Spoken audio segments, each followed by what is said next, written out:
makes sense from plus EV to plus EV to plus EV, however many legs to play it collectively. But this is a fine bet to make straight up. I understand that it's minus 150. You're betting into a standard hold for a player prop anyway, so I'm not as concerned with that. But that's where I go.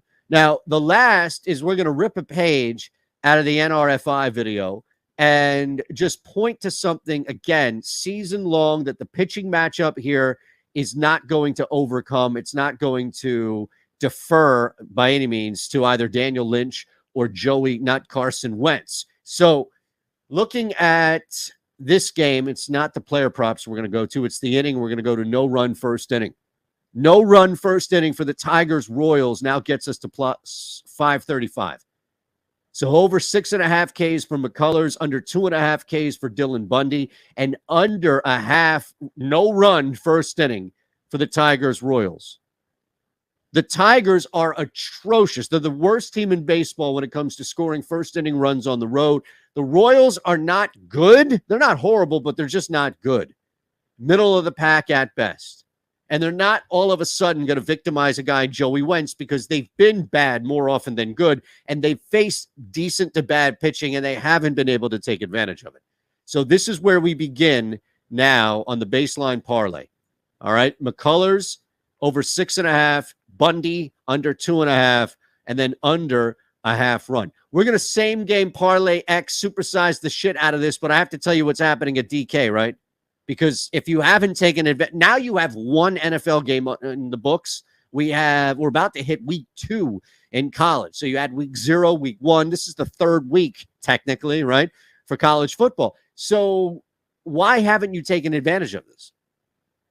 How come you haven't signed up? Just ask yourself. You're watching these videos. You're part of the Odd Shopper community. You're part of the 18,000 strong. Why haven't you signed up at DraftKings? There's a link below. It's so simple we've given you a link below that you can use, right? And then when you click on, you'll get put over to DraftKings. You can sign up. Your first $5 bet on any college or NFL game, win or lose, $200 right back into your account. So take that $5 and, I don't know, put it on New Mexico tonight. Put it on New Mexico plus 350 on DraftKings. All right. I know it's plus 350 first half because I was eyeing that earlier. So whatever you see, the biggest opportunity now is to jump on DraftKings, take advantage of some long shot $5 bet, turn that into something, because win or lose, 200 right back into your account. So these are here for you. And I understand that you probably have already signed up. That's great. But if you haven't, I just continue to ask why. And then look, this is what you should be taking advantage of. A 25% boost on any MLB same game parlay X, because we are about to build a same game parlay X. Now, what I'm going to do right away is, and it's not a total knock here on Contreras, but we're going to add a fourth leg to this parlay, which is the Cardinals straight up winning this at 2-1. Okay. Now, let's go back to the Angels-Astros game. And just mind you that we've added a fourth leg to this soon-to-be same-game parlay X. Let's go back to the Angels-Astros game. I do think the Astros here have a good opportunity to stretch this on the game line. So what we're going to do is same-game parlay Ks. Lance McCullers, 6 Ks. We're going to go, 7 Ks. It was over 7.5. I don't want to push 8 Ks, although I think that's a reasonable expectation. I don't think we have to in this case. And then, look, we're going to push this to 2.5.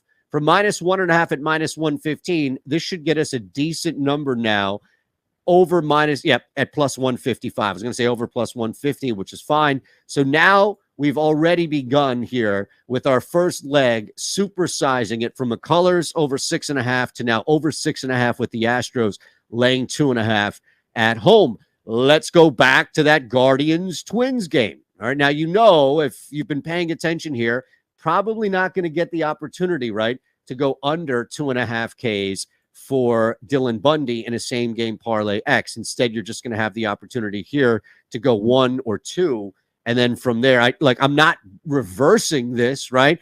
Quantrill is an interesting element here as well, but I think we're just going to take advantage of ultimately try to take it.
game. We've updated the projections. We've updated the ownership as well. Now we know who's going to be likely popular on the slate. And now it's time to pivot away from them, talking strategy, talking contrarian. That's why it's on the contrary today. And we will often have a guest in this spot as well, where we bring in some friends from around the industry. But in week one, we're just sticking to the fundamentals. We're keeping it here in-house. We're talking with Alex, and we're just going to talk about this awesome week one main slate. My name is Matt Savoca. Follow me at Draftaholic. You know the other guy over there.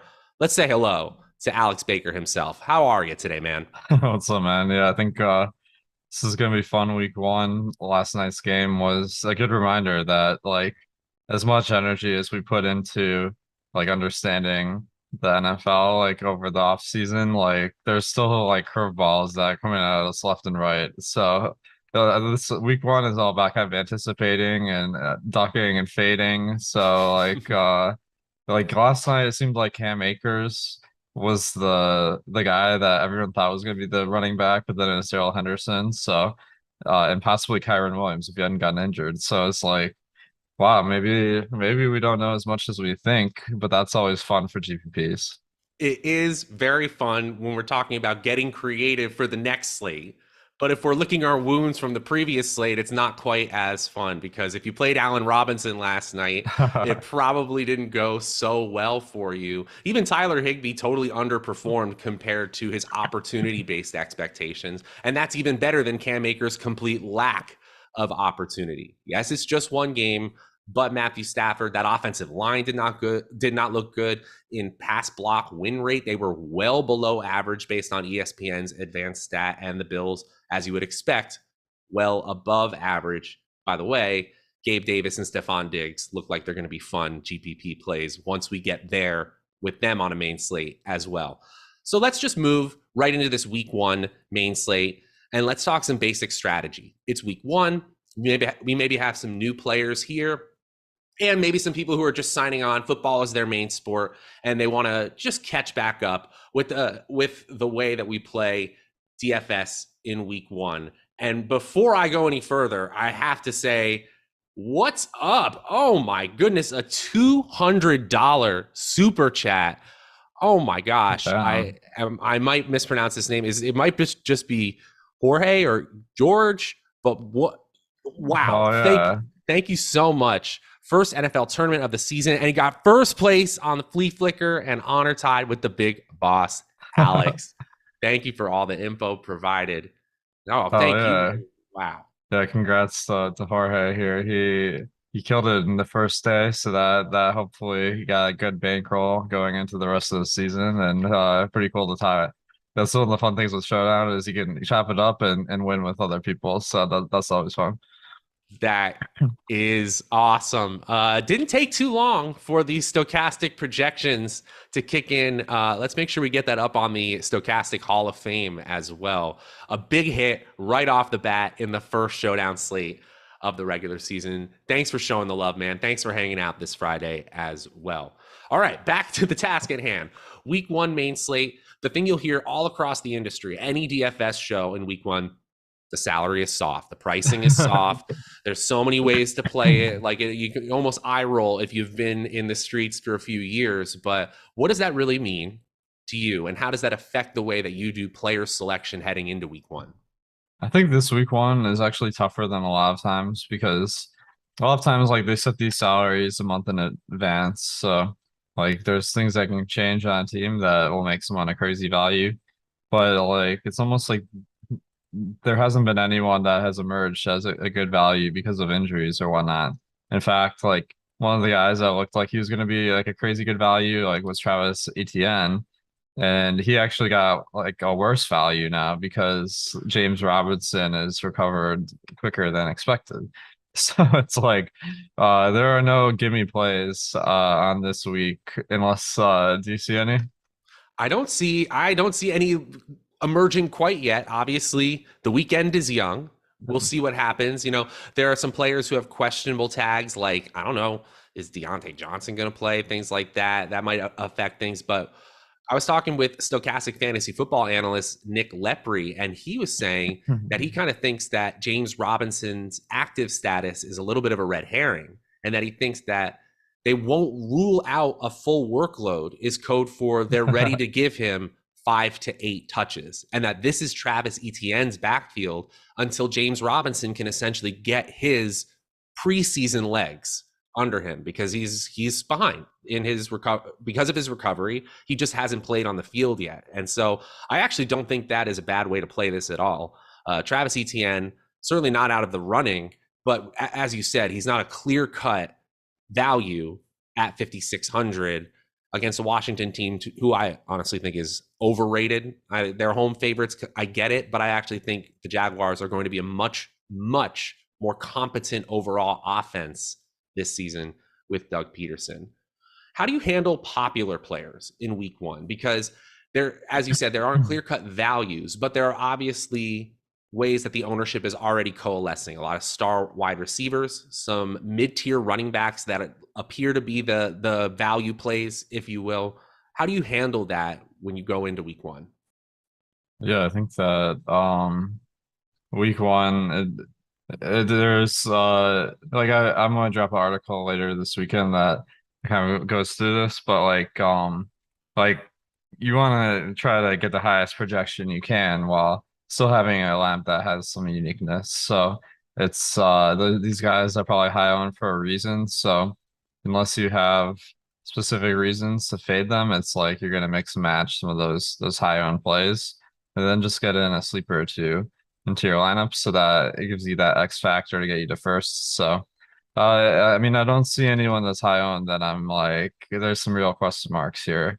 But what's your approach with the ownership week one? Yeah, especially at the quarterback and tight end position, it's essentially flattened out to the point where, do I really care about ownership? I'm just trying to put the pieces of the puzzle together with my lineup. I'm trying to tell a story with my lineup, make sure that there's positive correlations built in, like stacks or mini game stacks there.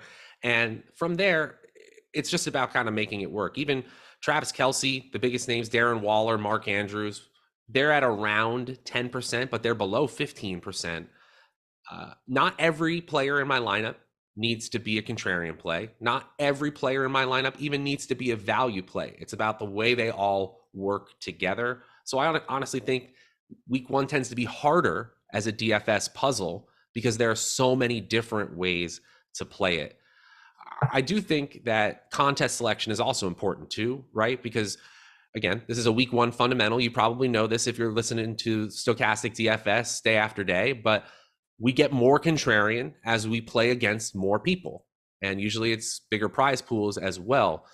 And so I don't think I need to be contrarian as much at the quarterback position. I just got to make one different value sleeper option, like you were saying.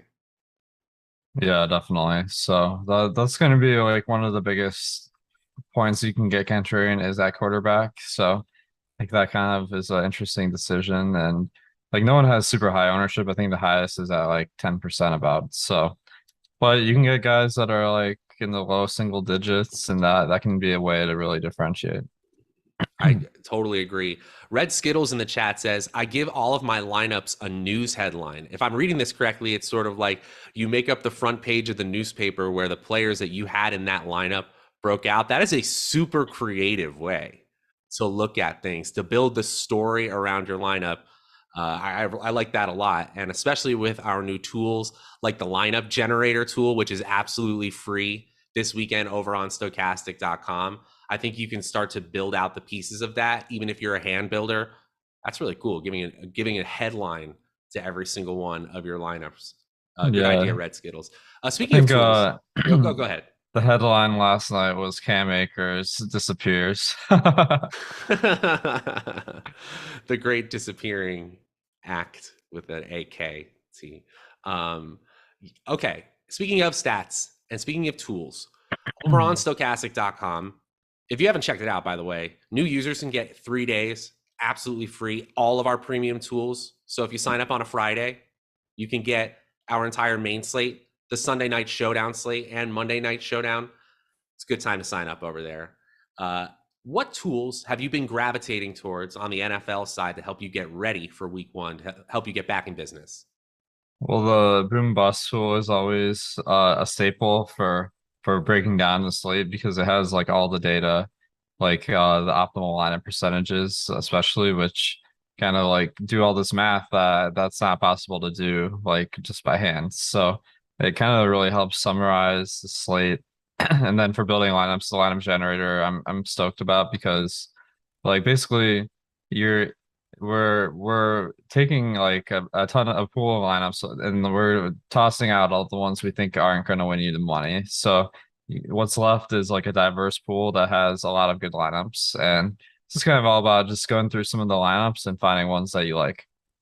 It really is incredibly simple on the user side. But for people like me who get to hear what goes on the other side, what you guys are working on over on the data and tools team, how much care has been done about making sure the pool of lineups are, one, unique so that the tool isn't shooting out the same lineups to a bunch of different people. No, that's not happening. And two, how much care you guys have had. No one's asking you to do this, about making sure those lineups are selected from a pool of thousands and thousands of lineups, and these are the best performing ones. And then we give you some very simple metrics about how the projection performs compared to the rest of the lineup field and how contrarian it is compared to the lineup field. It is specifically designed for players who are just building, say, 10 to 20 lineups.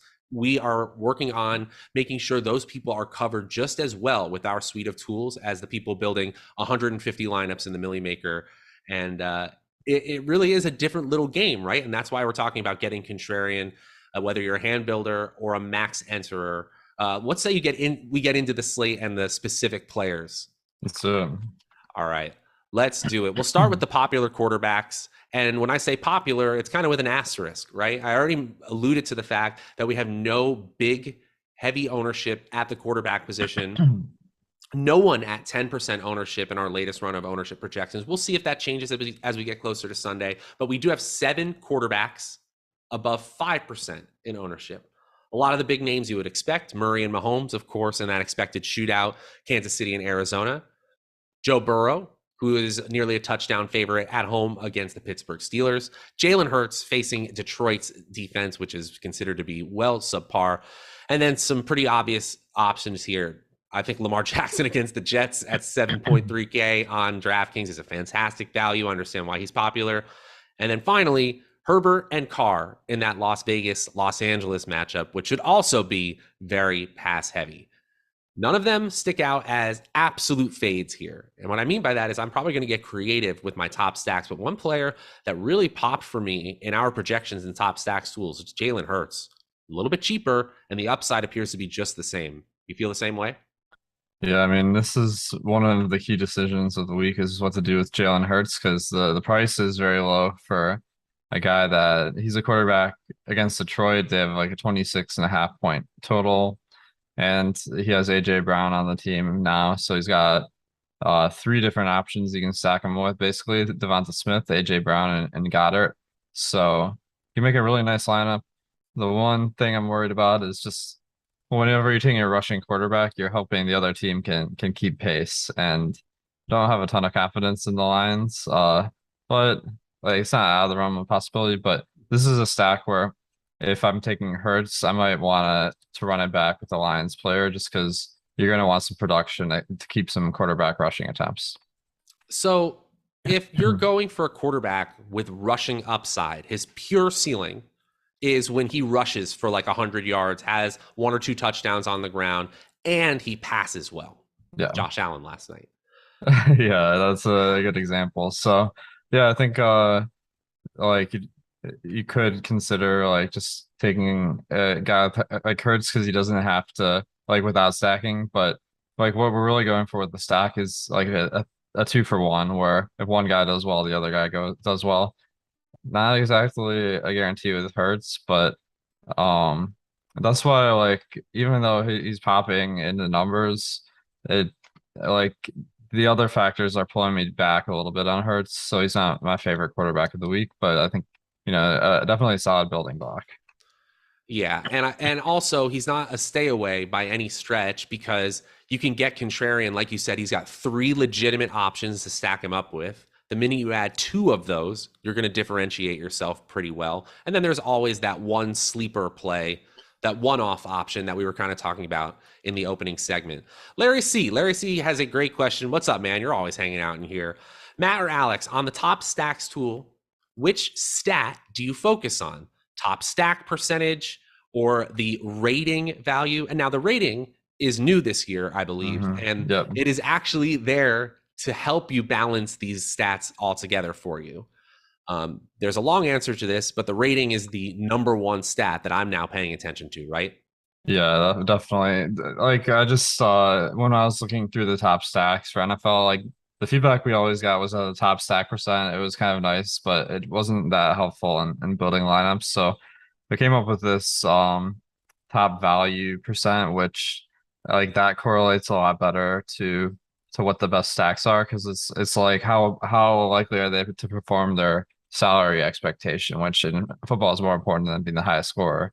It's a little different than baseball if any of you guys are making the switch, but the rating that's definitely here to help sort the best, the worst stacks, and like you'll see the top ones, like the quarterback ownership's also pretty high. So like it's not necessarily the highest rating is the one you should be going all in on, but like it's just there to help kind of guide the process. I think if you wanted to go one step deeper, and please correct me if I'm wrong, Alex, but I would kind of look at it is if you're going smaller field or playing cash games and looking to just kind of double up, you want to pay more attention if you're stacking in those situations to the top stack percentage, the chance that they would actually be the top stack. The larger field you go and the higher GPP you go, the more upside you have, you would then want to look at top value because then you're trying to be unique while also having some upside built in. Yeah, definitely. The larger field contests, like the more contrarian you should go for sure. All right, there we go. And before we finish up the quarterback conversation, I think the only true value of this group, this 5% and up group, would be Derek Carr at 5.9K. Do you find yourself moving down to that salary range so you can just kind of build out a juggernaut in the flex positions? Yeah, I mean, Carr is definitely a great option. Like, and this game has a lot of shootout potential. There's some other kind cheap ones that I'm looking at. So, Mac Jones. I know I'm going to get some groans here, but uh, the second year, it's. I think there's a lot of uncertainty on how much New England's going to pass because they were like very heavy on the rushing side last year. But now that they have another year under Mac Jones' belt, like maybe they give him a little bit more leeway to make some plays. So he's a value that I'm looking at. Jameis Winston is super underpriced, where like this guy in fantasy is one of the better quarterbacks, but I guess New Orleans has also been like a really rush heavy team in past years. So I think there's some really good options that are cheap, and don't even get me started on Joe Flacco. Oh no. No, I'm just kidding. Oh no. I was about to be, hey, there's a reason this man has won a whole lot in DFS because he's taking risks that others aren't willing to do. Because I just look at Lamar Jackson playing the Jets and I'm like, why are we, there's some Vegas totals that say, okay, there's going to be some shootouts in Los Angeles and Arizona, but like Lamar's playing the Jets. He's 7,300 on DraftKings. Like log out. Like we're done here. I do feel that way, but I think a lot of people are going to see the slate that way as well. One thing I do want to mention about Mac Jones, this might be a personal thing, but even with the idea that they might give him more of the reins of the offense in his second year, which may absolutely be true, he's going to be running some offense conjured up by Bill Belichick, Matt Patricia, and Joe Judge, who aren't exactly the most innovative, modern, pass-heavy coordinators of our time. Not to say they're unsuccessful, especially when working all together, but I do think this team is going to be very rushing and short area focused. So I don't know what the true ceiling upside is for Mac Jones. Play him at your own risk. The salary is certainly fine. I do find myself going to a player like Derek Carr, who probably is going to have to pass in an up-tempo game against the Los Angeles Chargers. And then I also have gone down, I can't believe I'm saying this, to Carson Wentz. Washington is just not going to be a home favorite that often. The Jaguars are still a below average defense. Matt Ryan is someone who I'm also going to be taking chances on. Anybody else in the quarterback position where you're pivoting off these upper caliber players and trying to get some value? Tua Tagovailoa is one of my favorites, and what I'm seeing here, like the Vegas is giving the Dolphins a ton of credit. They have a 25-point team total, which is one of the higher ones on the slate. When you look at his numbers from last year, it's like, I don't know about that, but like to put it in comparison, it's like the same team total that Joe Burrow has versus the Steelers. So like it's not saying Tua is as good as Joe Burrow, but for fantasy this week, and Miami passes the ball a ton. So I'm kind of thinking like now that they got Tyreek Hill on the squad, like they have a they have a stronger pass catching core, and maybe they'll be a little bit better than people like will expect. So they're definitely a team that I'm always be stacking up. Let me tell you what my fantasy teams and my best ball teams want. Exactly what you just said. Let me tell you what I think is going to happen. I think New England crushes the under for the implied total for the Miami Dolphins. I don't think this line is right. The New England Patriots were not as good defensively as they had been in previous years, but in Football Outsiders defensive total DVOA, defensive value over average, they were fourth best in the NFL, up there with New Orleans, with Dallas, with Buffalo, with the Rams. This is a good defense. It's a really good defense, and I think they probably win in week 1. But even if they're ahead, the New England Patriots are, that probably means Tua has to pass. I'm certainly going to be taking my chances there. I do like that call, and I would love to see it work there. Man, do they have so much speed, just so much speed with Waddle, with Hill, and Raheem Mostert, as well as Chase Edmonds. So Go ahead. let me get your take on Waddle, because I know people are drafting him like he's a third round pick. I'm like, if they brought in Tyreek Hill, like they kind of do the opposite things where Tyreek Hill is like a field stretcher and Waddle gets a lot of short passes. But I'm kind of feeling like they're not going to keep like dumping off the Waddle if they got Tyreek Hill. Like they're going to probably try to pass like higher A dot targets. So what's your general feeling about Waddle?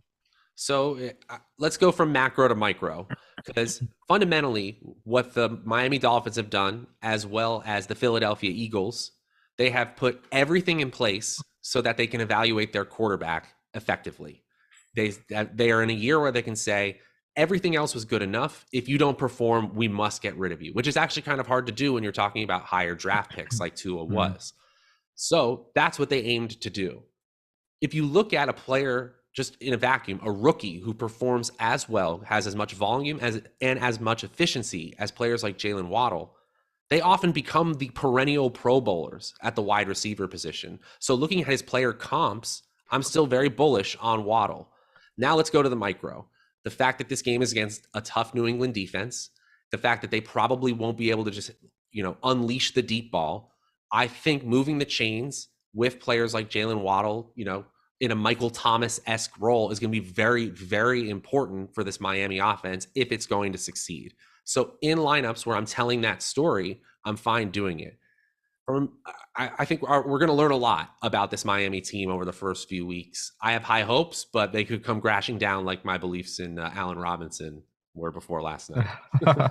Oh gosh, man, you're giving us PTSD here. Because yeah, I think that it's good to take some shots on some games that might look less appealing on the surface, like Miami and New England, because you could like you never know which game's gonna pop off on the slate.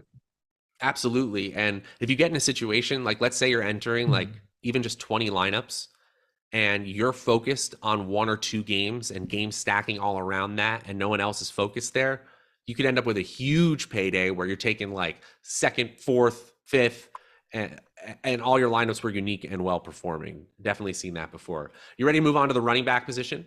Yeah, that's it. All right. We'll look at the popular running backs here. A lot of names you would expect: Jonathan Taylor, Derrick Henry, but one that kind of popped up to me in a not so good situation is Saquon Barkley.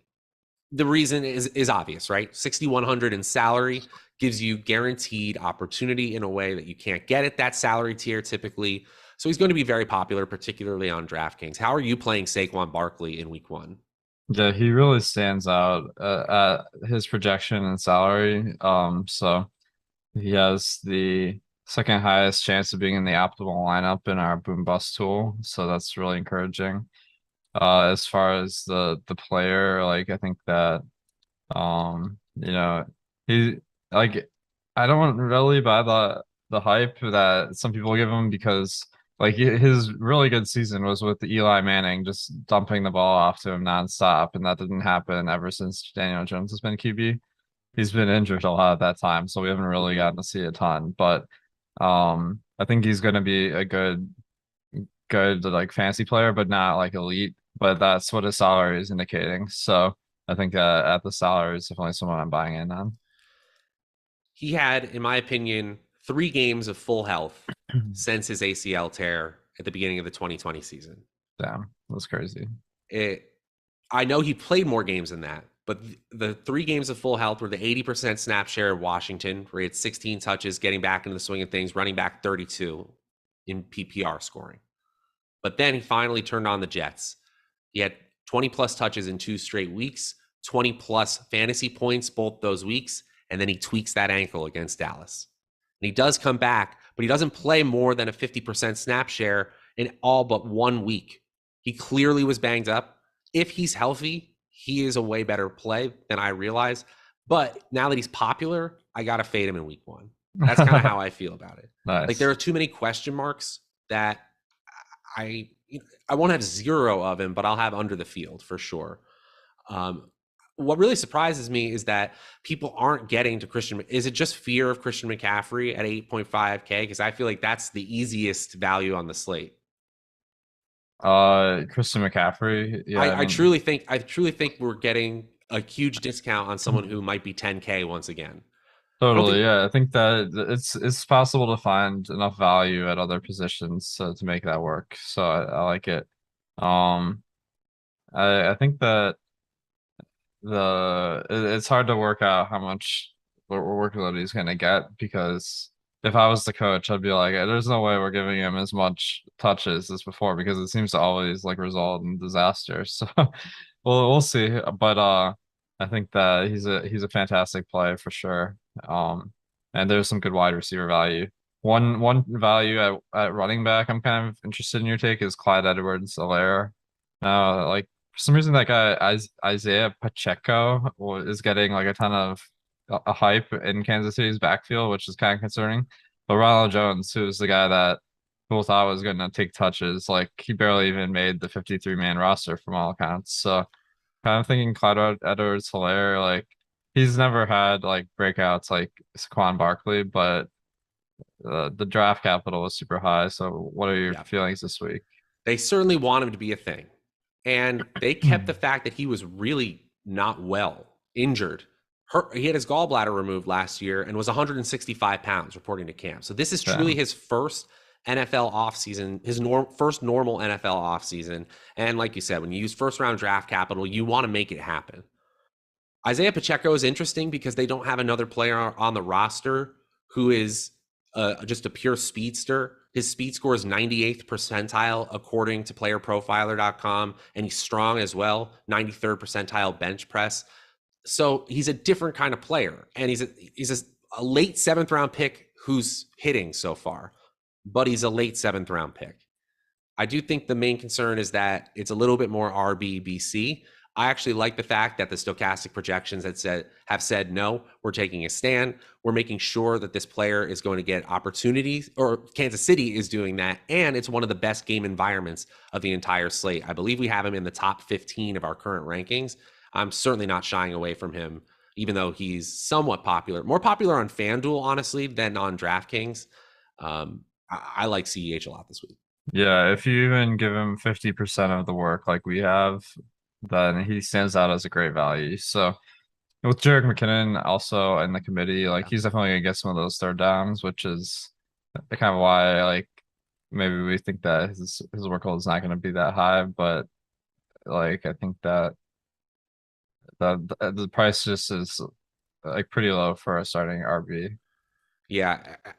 And I think you can differentiate yourself just by having 2 in these tiers. Like there's all these mid-tier running backs who have like 9% ownership expected, but nothing egregious. So we can differentiate ourselves other way. DeAndre Swift scares me a little bit with the offensive line deteriorating a little bit in Detroit, but he's 6,800. Joe Mixon is nearly a touchdown favorite. He's 7,100 if you want to bump up a little bit more. Nick Chubb is 6,500. Aaron Jones, 67. We got some really good situations if we want to go under 7K as well. Swift is the scariest one in this upper tier. Not going to fully fade him. That's probably, unless I'm going super contrarian, as low as I'm going. Not doing Dameon Pierce. Not doing it. How about you? What are you feeling at the lower, mid to lower tier at the running back position? And then we'll go on to the value wide receivers, how we're playing that. Antonio Gibson could be a play because there's some concern with Brian Robinson taking his work, but he's not playing for the foreseeable future. And then Chase Edmonds in Miami now, like supposedly their lead back. It's like always in Miami, it's really tough to, to know who's going to be the running back, because last year we thought it was going to be Gaskin and he like didn't get that much playing time. So it is what it is, but he's 5,200. There you go. I mean, they're supposed to do well. I already laid out the case why it might not go so well, but Chase Edmonds at his salary makes sense. Same with, I said, Yojo. You only Jaguar once. Antonio Gibson is not going to be a starting running back, home favorite against the Jaguars many times this season. So, yeah, might as well take advantage. Not a bad play at all. Before we move on to the wide receiver position, just want to tell you about our awesome sponsor, Prize Picks. Prize Picks is offering just so many ways to win money in the sports and gaming world that it's insane. They have a beautiful app, and they're offering prop-based contests that are just really, really fun to play. You can get awesome prizes, and we'll help you with a first match deposit bonus as well. Promo code STOKASTIC, Stokastic, gets you in there. And right now, they've got a special promo right now on their site. Over under 0.5 passing yards for Tom Brady. Yeah, we're going to go ahead and go over on that one to start us off. First match deposit bonus, and you get in there today on Prize Picks. Check it out today. All right, over to the wide receiver position. We've got some value plays that I want to talk about first, and then I want to talk about the popular wide receivers, because I have a very short take on the popular wide receivers, but I'll get to that. Rondale Moore looks fascinating this week. 4K, really, really cheap. He's going to be popular, especially in that likely shootout, Arizona and Kansas City. Yeah, so I wanted to ask you about Rondale Moore, because he tweaked something yesterday. Now he's questionable, I think. So I'm kind of thinking like, okay, if Rondale Moore doesn't play, then there's got to be even better value. But I just don't really know who the next guy up would be. Oh, man. What a mess for Arizona, because they're already down Hopkins. Marquise Brown probably looks like a great play. Ertz may not play. Wow. Yeah. They had a couple of key contributors last year. Man, what if you start just playing more Kansas City onslaught stacks? Because you do have some options that are cheap in the Kansas City game. You could have Mecole Hardman. He's 4,600. Sky Moore, 3,800. Maybe you play naked Kyler Murray too, saying that he just gets there as a rusher. Was it Antoine Wesley? I believe he's 3,400. I guess he would be someone who got run. That's slim pickings, large field GPP kind of play. Yeah. AJ Green, maybe. AJ Green will be on the field. Yeah, he will. He will. Okay.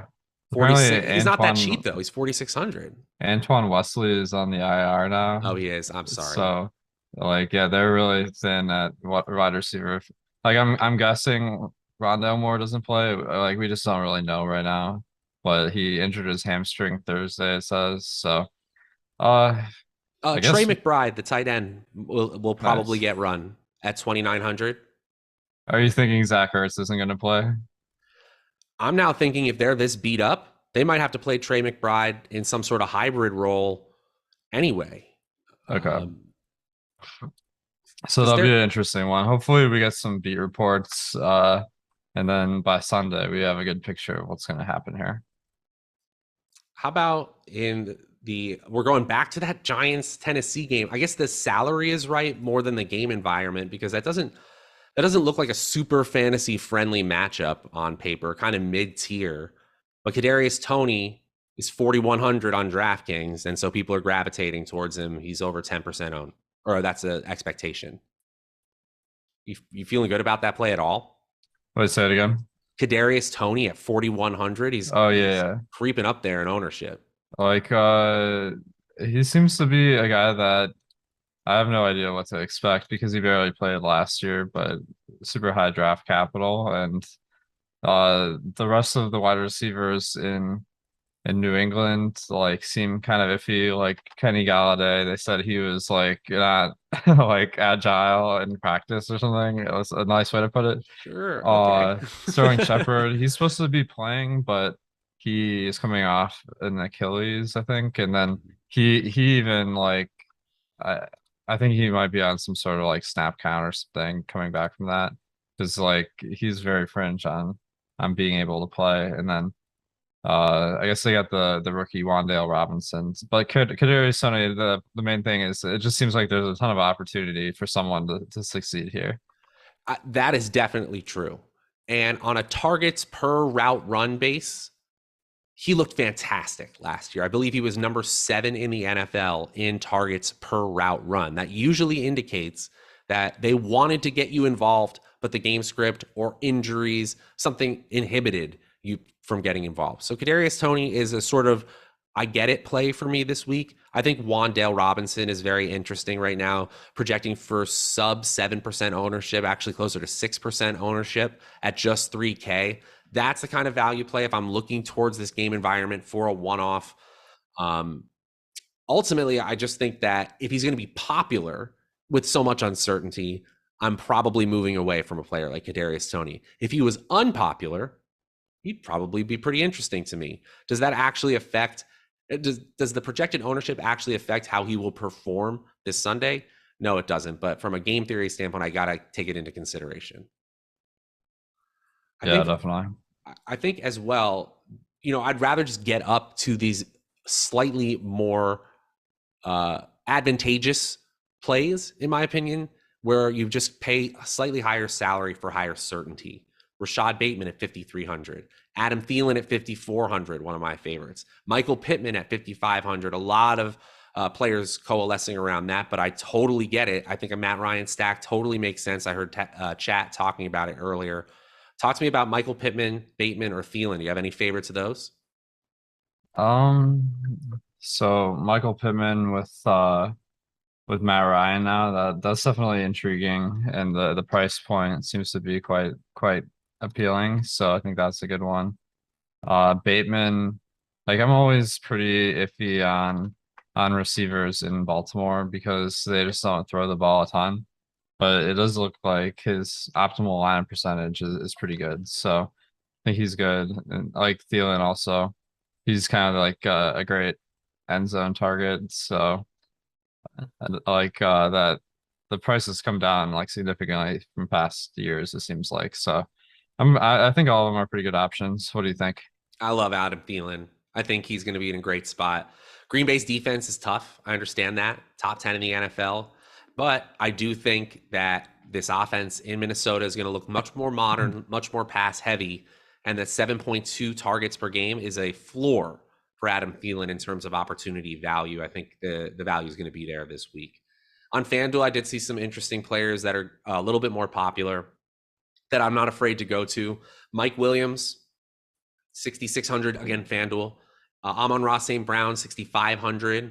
And even Michael Thomas, I'll take a shot there or two. They're a little bit more popular on the FanDuel side, and my short answer is I get it. I can definitely get to this tier on FanDuel today. So Hunter Renfrow as well is in that group for me. These mid-tier options who could easily have like 8 targets, 3 in the red zone. That's kind of upside I'm searching for. Nice. Now the popular wide receivers. I have an even shorter answer here. Get to them as much as possible. Jamar Chase is the one wide receiver on DraftKings we're projecting for more than 15% ownership. Justin Jefferson, because he's 600, 700 more in salary. He's getting a little bit less ownership, but he's a great play in that same game environment against the Green Bay Packers. T. Higgins, Devontae Adams, Tyreek Hill, A.J. Brown. Everyone I just listed is projected for more than 10% ownership, and I'm fading none of them.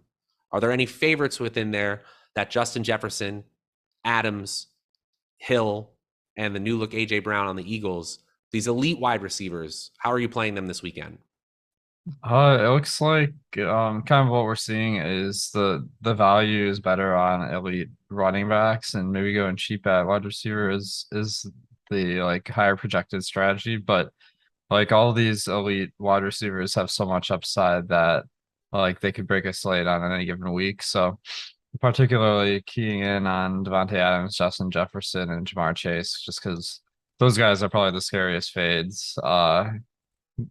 And like even though like, it looks like their optimal percents are like pretty far, or at least Devontae's is pretty low compared to the ownership, but it's just like when that upside game does happen, like it really hurts if you don't have these guys. So that's my main feeling about the high end wide So you might be receivers. under the field on a player like Adams, but you'll have some Red Skittles headline lineups that feature the Adams succeeding narrative as well. You can play it both ways if you're multi-entering. One player I do want to highlight is A.J. Brown. I'll do plenty of Jalen Hurts, A.J. Brown, probably single stacks. I'm probably not double stacking that team in a lot of situations, but at 6,400, I think it's a great option. I think by the time Sunday rolls around with all these injuries, 6,200 Marquise Brown might end up the most popular wide receiver on the slate. So we do need to keep that in mind as we head closer here. Anything else on the wide receiver before we head on to the tight end position and then talk some top fades and top pivots? Let's see. Yeah, Rondell Moore, if he does play, he'd be good. Josh Palmer, and one guy I wanted to ask you about was Jahan Dotson, because it seems like he's he's one of the top 3 wide receivers in Washington, but I've heard no one like talk about this guy, but he's only 3,400, so he's popping in our projections. I think we're going to see him become a little bit more popular as we get to Sunday. If I know the fantasy and DFS industry well, I think we're going to see some hive mind hype over the next few days. He's not a terrible play. In terms of defensive ability, we know that the Jaguars are subpar. They might be a little bit better this year, but we're still talking about a team that was bottom 6 in Football Outsiders defensive DVOA last year. A 3,400 player that plays every snap with first-round draft capital is appealing, but just remember the level of uncertainty we're talking about here. It's his first game on the field. Could be great, could be a complete nothing. Yeah, definitely. I think we're finding that out pretty quick in the first game of the year, so we'll have to wait and see on some of these guys. It means a little more in DFS, right? When, it's a season-long fantasy league or something like that, and, the floor drops out from under you, it's devastating. In DFS, we're taking those shots. We're trying to be unique and win a bunch of money. So if sometimes that means we have to risk 0 for the chance of 30 fantasy points, sometimes we got to do just that. Definitely. Popular tight ends, as you would expect, Travis Kelce against Arizona. That's probably going to work. If you got 6,600 in your lineup, which, by the way, that is a low salary for Travis Kelce. Yeah, that'll work. Darren Waller, 5,400, the cheap option that is probably going to be popular. And Mark Andrews, slightly more expensive, but he's playing the Jets. Yeah, I'm not worried about Mark Andrews in this matchup either. Are you able to get to these top tier tight ends because the salary is lower than we typically see? Yeah, I mean, tight end this year seems like a really rough position, but Kelsey is always a fantastic option.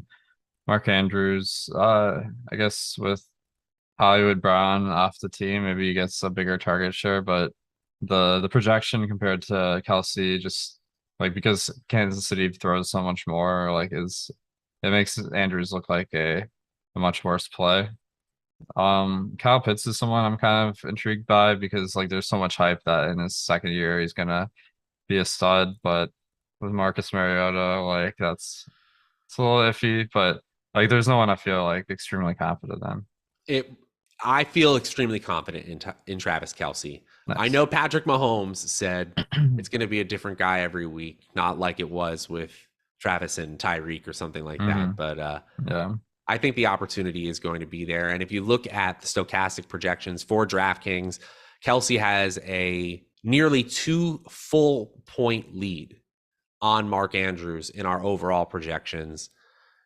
Can a receiver bust? Can a tight end bust? Absolutely. But Travis Kelce at 6,600, it might be the cheapest we see him in a good long while. And the other thing I'm seeing here is like the standard deviation for Kelce we have is a lot higher than Andrews. So like even though he has a 1.8 projection point lead, in the ceiling projection he's almost 3 points. So definitely shows that Kelce, I think it's just because of the greater pass volume, has like a wider range of outcomes. So that's a good thing in GPPs. Yeah. Now that's interesting. That's really interesting too, because I almost feel like the range of outcomes isn't normally distributed for Travis Kelce. Like there's more ceiling games in the range of outcomes, and then there's not a whole lot of like 0 target games. I mean, it's possible, but don't say that, Great Scott. Don't say that. Don't bring that in. I'm not even saying it out loud. Mark Andrews is a fantastic play too. He's playing the Jets in Football Outsiders DVOA. They were 22nd, well below league average though, as a team defense, and they are dealing with so many injuries too. How do you feel about Andrews versus, say, just going down to Kelce at 200, or maybe just going down a tier to players like Goddard or Waller or Zach Ertz if he plays? Yeah, I think going down a tier makes sense. Like there's some cheap guys that we can consider, like Irv Smith, Gerald Everett. So I think punting is the option. There's no one really at the like dirt cheap level that I think we can be confident in. But I think like you don't have to spend up on tight end by any means. So talk to me about some of these players that, I don't know, let's say below Dallas Goedert is 4,500. So below 4,500, who are your favorites when you're talking about ceiling? Is it Everett? Is it Irv Smith? I also noticed that Pat Freiermuth has a very high ceiling projection at just 4,200. He might be very low owned, like 2.7%. So I'm screaming Tyler Conklin. A lot of Tyler Conklin love this offseason. How about you? What do you think? Yeah, I think there's some interesting options like Freiermuth. Like I'm going to be stacking up Mitch Trubisky, and he's going to be in my stack. So let's see. Yeah. Oh, Conklin, that's a good one. Jets, so with Joe Flacco, like maybe that's not one that I'm gonna go out of my way to get. So, but I think of the player, like once Zach Wilson comes back, that'd be pretty interesting.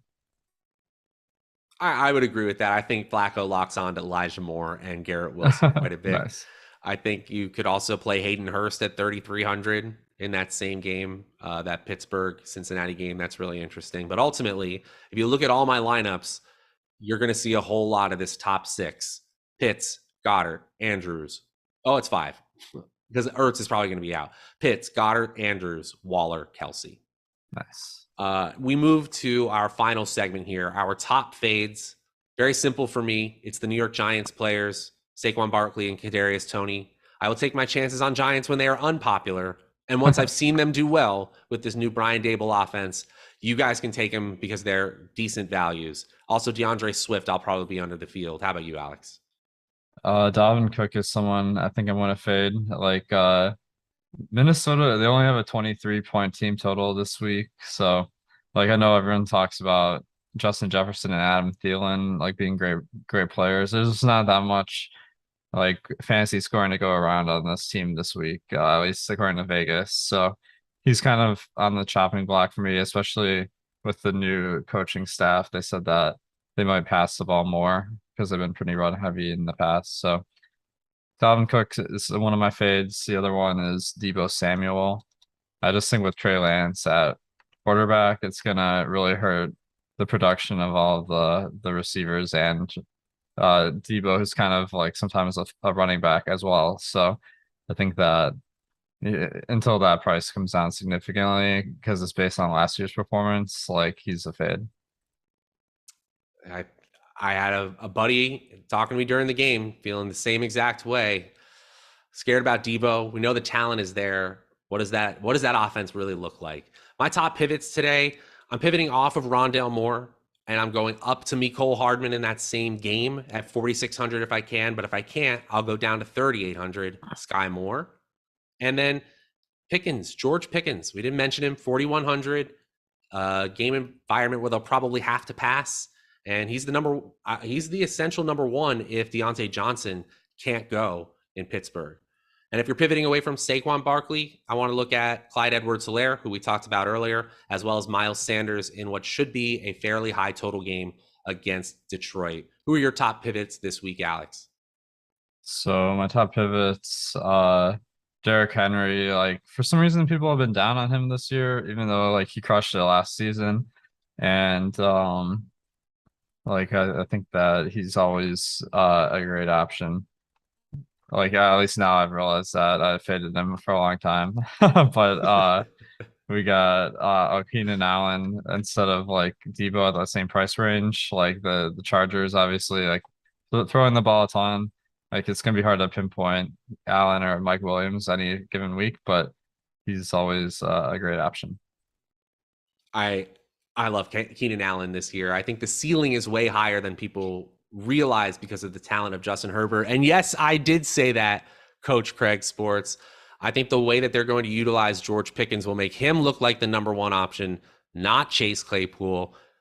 We're talking DFS here, guys. If Deontay Johnson is out, Chase Claypool is far from unplayable, but I'm taking a stand.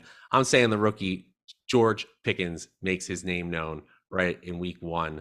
This has been so much fun, Alex. This is going to be a lot of fun breaking it down on Friday mornings. We're definitely going to have guests from around the industry as well. Make sure you follow him if you're not already at Awesemo DFS.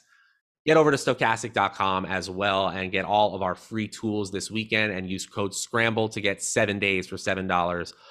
Thanks so much for Mike Yokastic behind the glass as well. My name is Matt Savoca. You can follow me at Draftaholic. For Alex, I'm Matt. We'll see you guys later.